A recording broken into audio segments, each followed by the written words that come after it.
Hi everyone, I'm Helen Haraldsen. I'm a children's author, and today I'm going to be answering some questions that some readers have sent in. They're all writing-based questions really, apart from the first one. So we'll start there. And the first question, or three questions, is from Caitlin near Malton. And Caitlin's first question relates to Pearl, who is the main character from my first story, Little Pearl, in the Amber's Ponytail series. And she has asked, did I ever take Pearl to any shows? And the answer to that, Caitlin, is that yes, we did. For a little while, we took Pearl to some shows. She was the first one that I ever did pony club competitions with.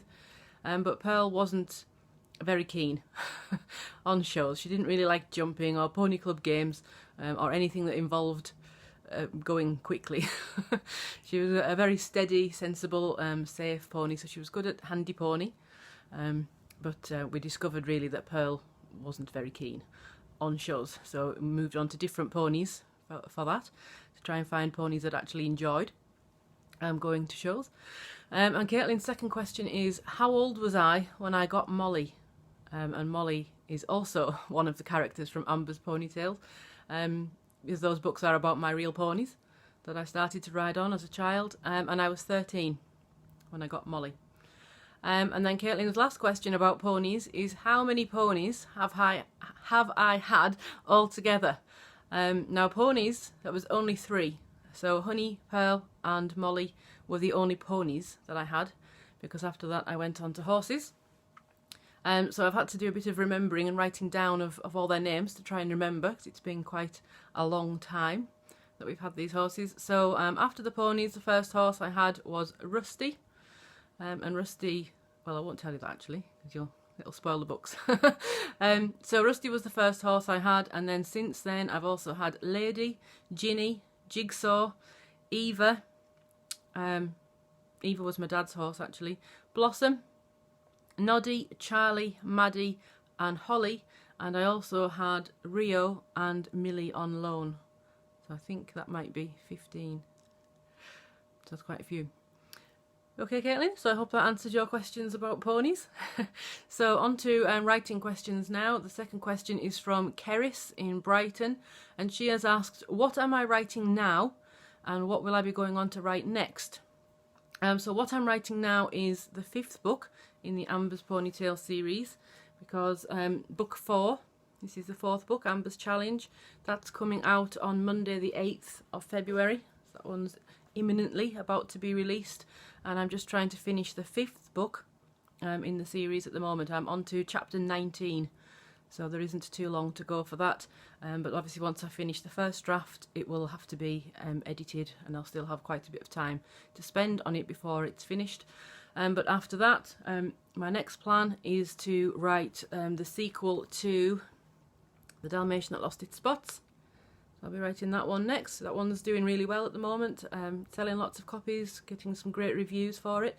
It seems people are liking this story, so I want to get on and write the next one in this one quite quickly. And then after that I will write the 6th and final book in the Amber's Ponytail series, and I'm almost wanting to put that off because it'll be sad to finish that series. Next question is from Claire in Hull. And she's asked, do I think I will ever write any books for adults?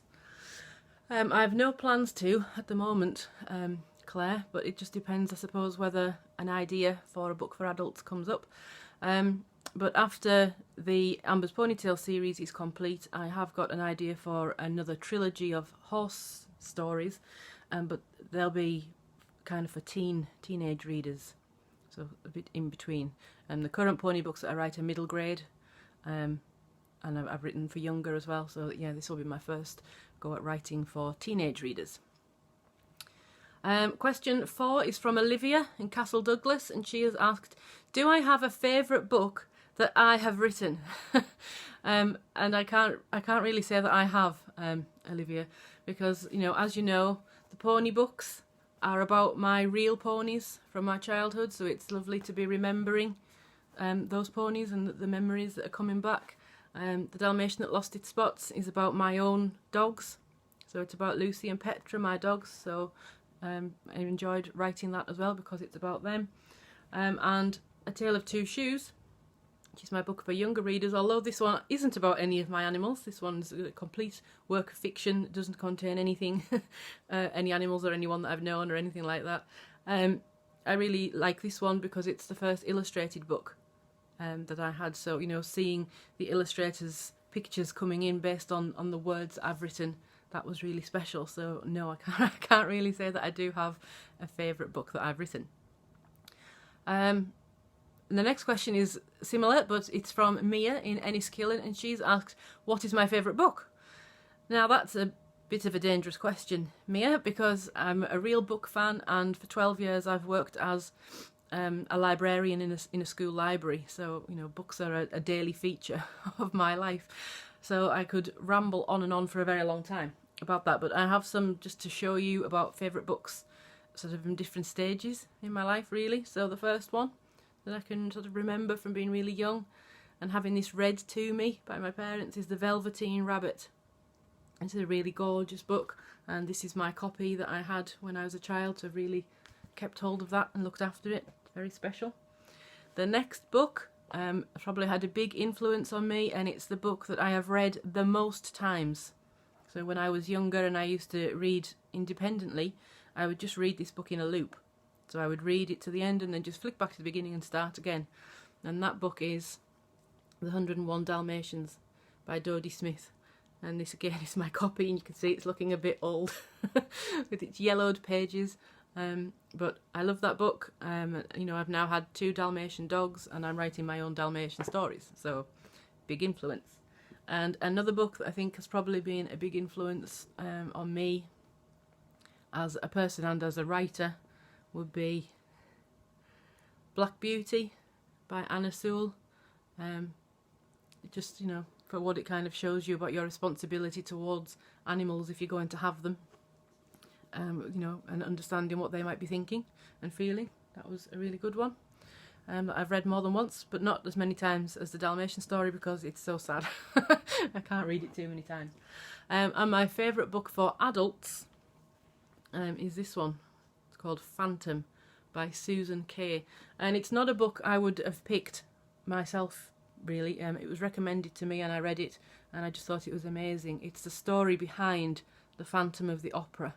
And how he came to be that, and his kind of backstory, if you like.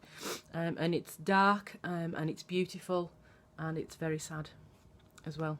But it's an amazing book. So yeah, I would say those are some of my favourites.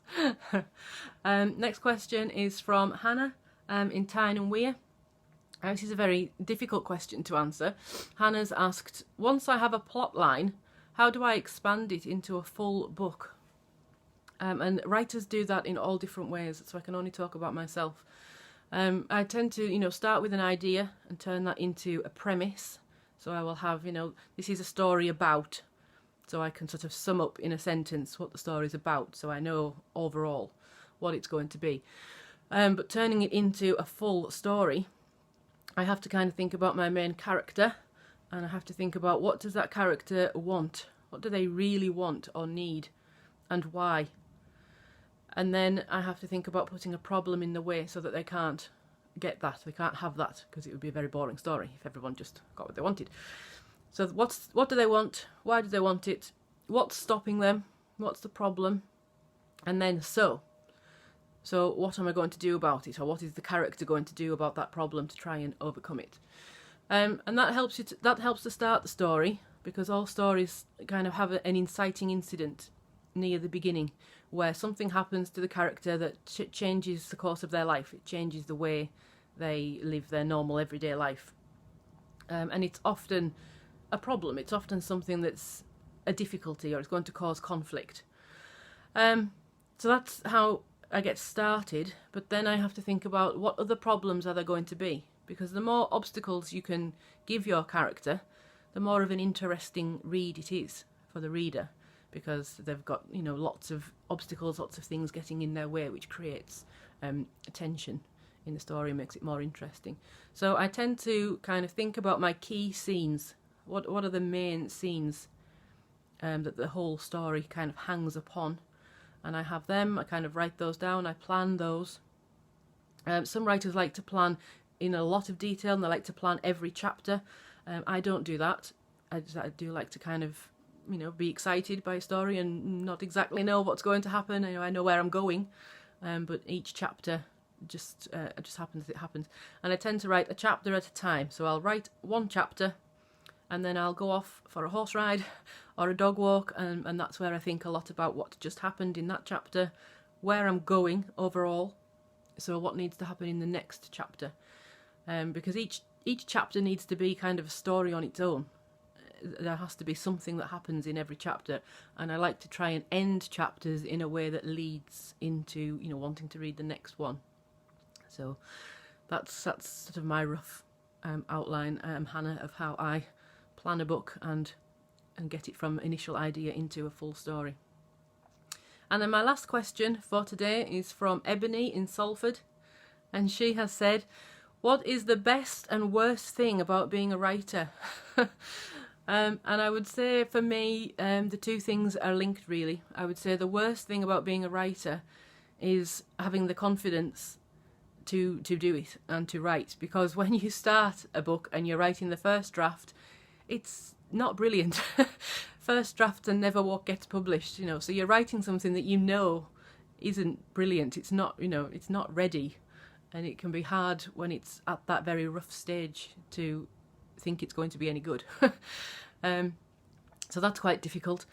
And then when you've written your story, it then needs to be redrafted, and you have to work with an editor, and it goes backwards and forwards several times being edited, and you see your book so many times and you read it so many times, you don't know whether it's any good because you're just going backwards and forwards. You're in it, you know, you're reading through it in the correct order. You're just reading chapters here and there, and you just become blind really to that story.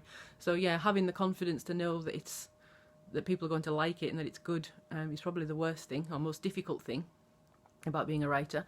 But then on the other side of that is the best thing, and that's when it comes out, and you know, people are reading it. People have contacted me personally to tell me how much they've enjoyed stories. I've had people telling me, you know, that stories have inspired them in certain ways. I've had some absolutely amazing reviews from readers and book bloggers and people like that. So that's kind of what makes it worth it, when you know that, you know, readers out there are enjoying your books. That's the whole reason to do it. So when you get feedback from somebody who has taken the time, you know, to really appreciate that, somebody who takes the time to contact you or to put a review up to help other readers find those books, then that is the best part. Okay, so that's it for this question and answer today. If you'd like to know more about me and my books, if you want to get updates about books, if you want to have first go at competitions, opportunities that come up linked to my books, bonus material and exclusives, things like that, you can head over to my website, which is helenharaldsen.co.uk, and you can sign up to my newsletter, which is on the homepage there, and then you will receive all of these things. So that's it for now. I hope that was informative and interesting, and if you have any other questions that you would like answered in a future Q&A, then you can just send them to me via my website, or you can email me at hhbooks0, that's the number 0, at gmail.com. So I'm going to leave it there. Have a lovely day, everybody, and bye.